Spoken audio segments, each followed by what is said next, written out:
Hi, I'm Stacy Bauman, and this is my video assignment on how I would conduct a parent-teacher conference with families of diverse backgrounds. The steps would remain the same regardless of which family I was meeting with. They are to start and end on a positive note, would be the first one.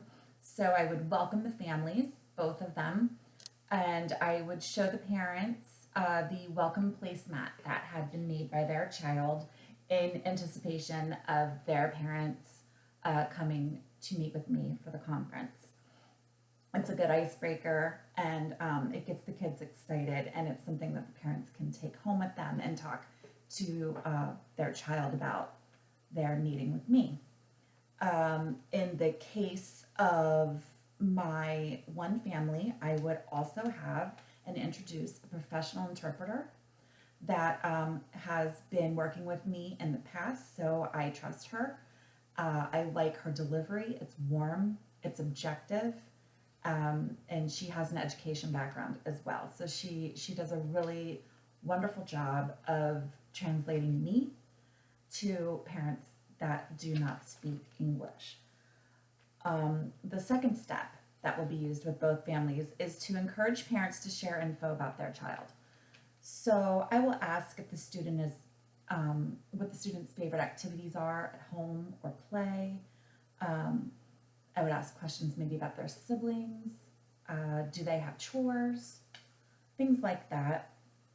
The third step would be to discuss relevant info about their child. So I would show the portfolio to both families, any standardized test results that we have completed so far in the school year, and any other assessments, whether informal or formal, that I feel is relevant and that I want the parents to see if they haven't already seen it.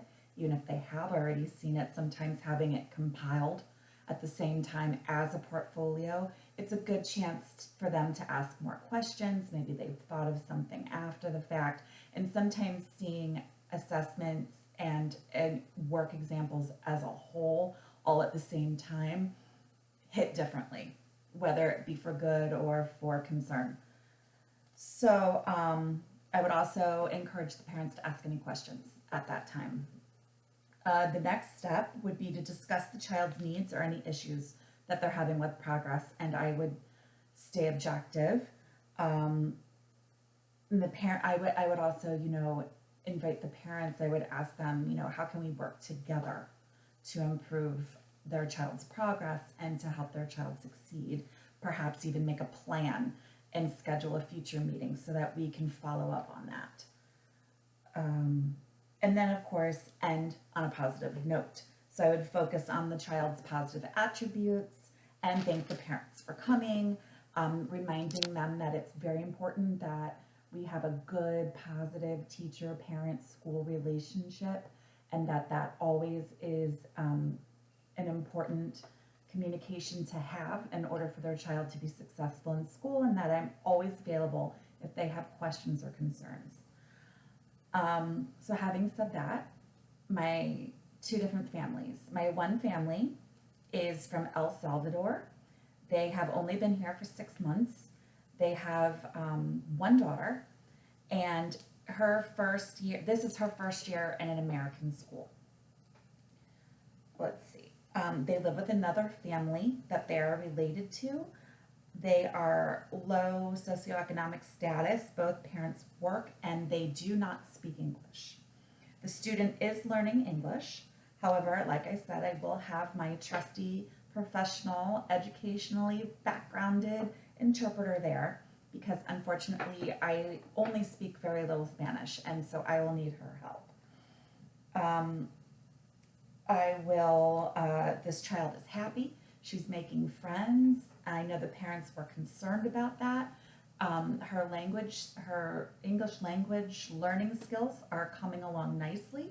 She's actually progressing ahead of schedule. This would be things that I am talking to them in Step 1, beginning on a positive note.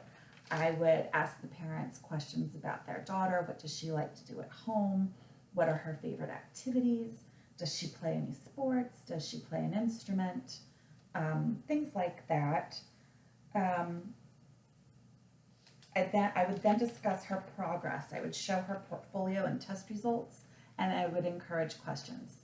Then I would discuss the student's need for extra reading and writing help, how she is participating with an ESOL reading specialist and is coming along, but how could we fit more reading into her home life? You know, maybe we can come up with a plan. Maybe I could send home some materials if they don't have any English books or magazines or activities at home, and we can work together on perhaps an extra weekly packet or something along that line. And again, to wrap up the meeting, I would say how happy and bright the child is and how well she seems to be adjusting and how much I enjoy having her in my class. That's family number one. Family number two is from India. They have been here 2 years. They are high SES level. Father is a doctor. Mother is a stay-at-home mom. They have one child, a boy. He is in my class. The parents speak English and the student is bilingual.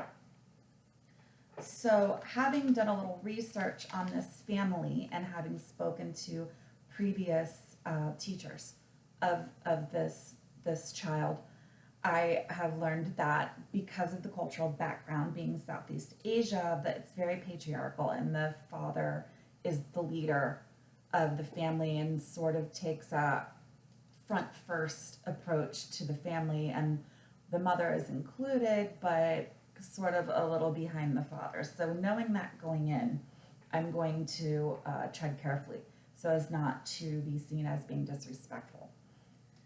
I don't need an interpreter, which is great.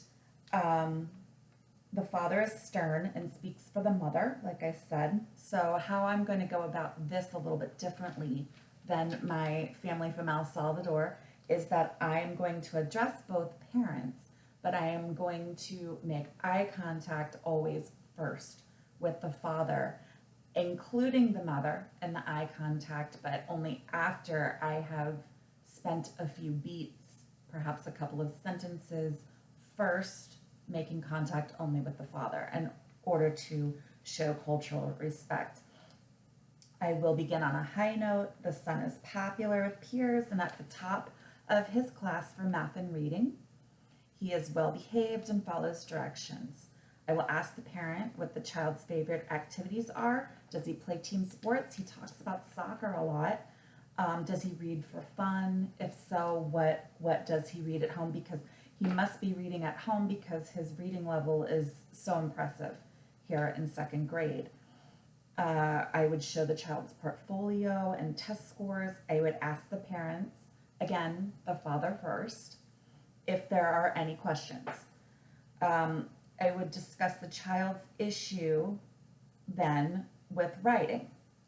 I will discuss with the screening assessment results that had just occurred the week before and tell the parents that their child, their son, needs extra help with writing and will be going 3 times per week to work with a writing specialist.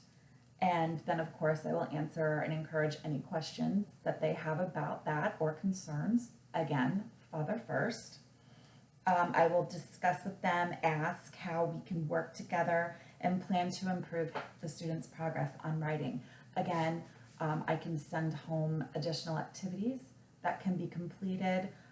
We can do some sort of technology. I can suggest because I know that it's not a cost issue for the parents, I can suggest a really good computer game, educationally based computer game that is age appropriate, it's developmentally appropriate, that he may enjoy playing, that will also help increase his writing.